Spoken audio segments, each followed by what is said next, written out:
안녕하세요. 저는 여행 유튜브 채널 옛도 세상을 운영 중인 옛도 최송이입니다. 제가 여태까지 다녀온 나라를 다 합치면 34개국 정도가 되고요. 이번에 갔을 때 간 나라들은 태국, 베트남, 캄보디아, 라오스, 영국, 프랑스, 독일, 벨기에, 체코, 폴란드, 슬로바키아, 오스트리아, 슬로베니아, 크로아티아, 헝가리, 세르비아, 불가리아, 루마니아, 튀르키, 아이슬란드, 모로코, 스페인, 포르투갈, 이탈리아, 바티칸 시국, 이집트, 아랍에미레이트, 인도 이렇게 다녔습니다. 사실 여행 자체가 어떻게 보면 제 인생의 좀 버킷리스트였던 것 같아요.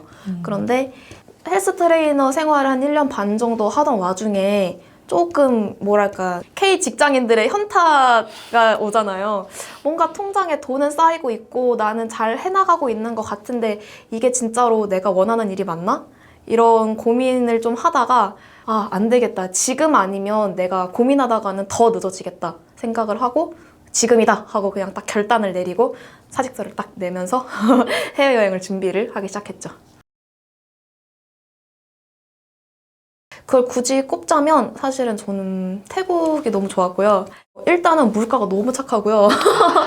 저는 이런 열대 그런 더운 나라, 더운 날씨를 되게 좋아해요. 날씨도 좋았고, 그리고 저는 과일 너무 좋아하는데 과일이 너무 맛있고 싸고요. 파인애플, 망고, 수박 너무 달고 너무 맛있고 너무 싸고, 그리고 음식도 저는 너무 좋아했어요. 그 태국 음식 막 쏨땀 막 이런 거 족발덮밥 이런 거 너무 맛있었고, 그래서 태국이 사실은 가지고 있는, 그러니까 예산 대비 제 만족도가 가장 컸던 곳이라 오래 머무르고 싶었던 곳이었고요. 사실은 슬로베니아가 되게 좋았는데, 슬로베니아가 되게 작은 도시예요, 사실은. 그런데 거기 이제 수도가 류블리아나라는 곳인데, 류블리아나라는 이름 자체가 슬로베니아어로 뭐 사랑스러운 이런 뜻을 가지고 있다고 하더라고요. 이름 자체도 너무 귀엽고 러블리하고, 그리고 많이 알려진 관광지가 아니다 보니까 수도임에도 불구하고 많이 북적거린다든지 막 정신없다든지 막 그런 느낌이 아니라 되게 그냥 여유 있고 한적하고, 그럼에도 불구하고 아무래도 도시다 보니까 적당히 인프라도 발달되어 있고, 그리고 그 류블리아나에서 조금 가면은 그 큰 호수가 있거든요. 그 호수가 되게 예쁜데 저는 그 호수랑 유명한 곳이 두 가지인데 그 호수랑 동굴이 있었어요. 동굴로 가게 됐는데 동굴도 되게 좋았어요. 그 동굴 규모 자체도 되게 크고, 동굴을 막 기차를 타고 들어가거든요. 그럼 기차가 그냥 우리가 일반적으로 생각하는 막 칙칙 폭폭 이 속도가 아니라 약간 롤러코스터 속도예요. 진짜 빨리 들어가고. 일단은 모든 게 이색적이었어요. 동굴에서 이런 속도감을 낸다고? 이것도 너무 이색적이었고, 동굴 안에 들어가면 이제 막 이런 큰 거, 막 이런 종류석들 엄청 많이 이제 관찰할 수 있고, 또 이런 용이라고 하는 그 마지막에 생물을 관찰할 수가 있는데, 사실은 제 눈에는 그냥 도롱뇽처럼 보였는데 용이라고 하니까 와, 스몰 베이비 드래곤 이랬던 기억이 있네요. 근데 전체적으로 되게 좋은 추억으로 남아있고, 저는 알려지지 않은 관광지 중에서 가보고 추천할 만한 관광지라면 류블리아나가 너무 기억에 남습니다.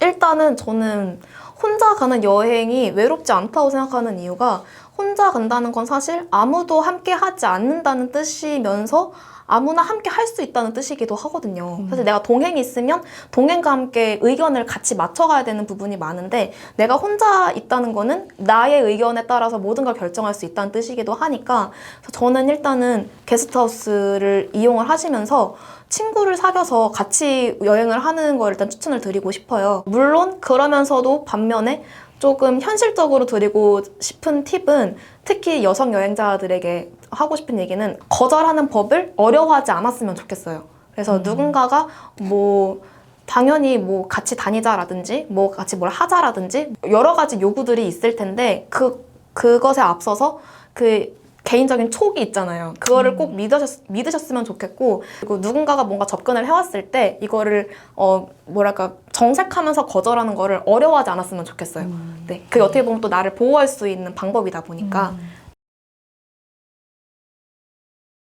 일단은 많이 사용했던 앱은 이제 부킹닷컴이랑 아고다를 두 가지를 가장 많이 썼고요. 사실 저는 되게 많이 활용을 했던 게 이제 카우치서핑이라고, 제가 여행을 가는 곳에 있는 현지인들이 무료로 숙박을 이렇게 제공을 해주는 그 프로그램을 되게 많이 활용을 했는데, 호스트들은 이제 게스트들을 이제 대접을 해주면서 이제 문화 교류를 진행을 하고요. 게스트들은 이제 무료로 숙박을 제공을 받으면서 저 같은 경우는 이제 한식 요리 같은 걸 해주기도 했었고 뭐 한국어를 조금 가르쳐주기도 했었고 현지인 집에 가서 현지인이 사는 모습을 바로 옆에서 가깝게 관찰할 수 있다 보니까 저는 제 여행의 취지와도 되게 잘 맞았고 그걸 통해서 경비도 굉장히 많이 아낄 수 있었어요. 사실은 갔던 곳이 대부분 다 그렇지만 조금 신기하다 생각이 들었던 건 제가 이집트 했을 때 그걸 가장 크게 느꼈던 것 같아요. 일단은 첫 번째로 토요일과 일요일이 전 세계적인 공휴일이 아니었구나. 가장 큰 충격이었어요. 금요일, 토요일이 휴일이더라고요. 이슬람 문화권에서는 이게 휴일이 다를 수도 있구나. 일단 그게 가장 큰 컬처 쇼크였던 것도 있고 두 번째로 놀랐던 거는 끼니에 때가 없다는 거? 우리나라에서는 보통 이제 뭐 아침 시간대, 점심 시간대, 저녁 시간대 이렇게 나누어져 있잖아요. 근데 이집트에 있을 때는 무조건 내가 일어나서 먹는 첫 끼가 아침이고 마지막으로 먹는 끼가 저녁이더라고요. 그래서 제가 도착했을 때 좀 피곤했었는지 좀 늦게 일어났는데 오후 한 2시쯤 일어나서 아침 먹어 이러는 거예요. 내가 잘못 들었나? 아침? 브렉퍼스트라고? 이랬는데 너 이거 오늘 첫 끼잖아. 저는 막 아침을 막 2시에 먹고 막 점심을 막 7시에 먹고 저녁을 막 11시에 먹고 막 이랬던 적도 있었습니다. 한 번은 제가 영국 루튼에 있었을 텐데 공항으로 가야 되는 상황인데 비행기가 9시, 10시 조금 이른 아침이었어요. 근데 제가 이제 구글 맵에서 찾아본 대로 그 버스 정류장에 갔는데 버스를 1시간 기다려도 오지가 않는 거예요. 근데 이미 막 6시, 7시 이러니까 도보에 행인들도 거의 없고 심지어 저는 그때 유심카드도 없었어가지고 그러니까 있는데 이미 만료가 된 상황이라 데이터 전화가 아예 안 되는 거예요.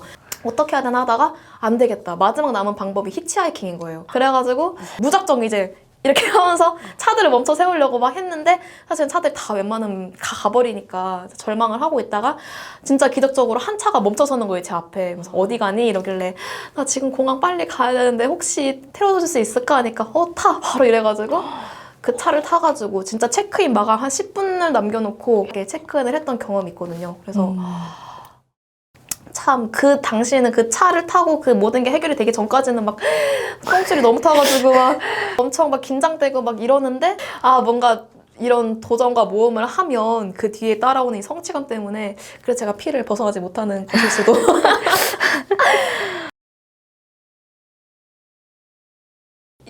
그렇죠. 여행을 전업으로 삼으면서 고민이 안 될 수가 없죠. 근데 사실 저는 이 고민은 이 시대를 살아가는 젊은이라면 혹은 젊은이가 아니라고 할지라도 누구나 다 안고 있는 고민일 거라고 생각하거든요. 왜냐면 저 또한 어느 자리에서 일하고 있을 때조차 이 길이 나의 길이 맞는지 내가 잘하고 있는지를 항상 궁금해했고 이게 확신을 갖고 싶어 했으니까 물론 불안한 것도 많긴 한데 저는 어떻게 보면 여행을 하면서 또 제가 혼자 가는 여행이었다 보니까 스스로 있을 시간이 굉장히 많았고 그러면서 나에 대해서 되돌아볼 수 있는 시간이 굉장히 많았거든요. 일상생활에서 쉽게 마주할 수 없는 경험들을 했을 때 느끼게 되는 내가 이런 모습도 있었구나. 사실은 되게 이런 사람이었구나. 이렇게 깨닫는 과정들이 굉장히 많았어요. 그래서 저는 그런 모든 경험들, 나에 대해서 한 발짝 더 나를 이해할 수 있는 경험들이 저에게 굉장히 소중했다고 생각을 하고 그렇기 때문에 사실은 물론 미래는 알 수 없는 거고 정해지지 않았기 때문에 항상 두렵고 걱정이 되지만 지금은 나에 대해서 내가 조금 더 이해하게 됐다는 것만으로도 조금 더 스스로에 대한 확신이 생긴 것 같아서 흔들리지 않으려고 노력 많이 하고 있습니다. 오늘 제 얘기 들어주셔서 감사합니다. 예또였습니다.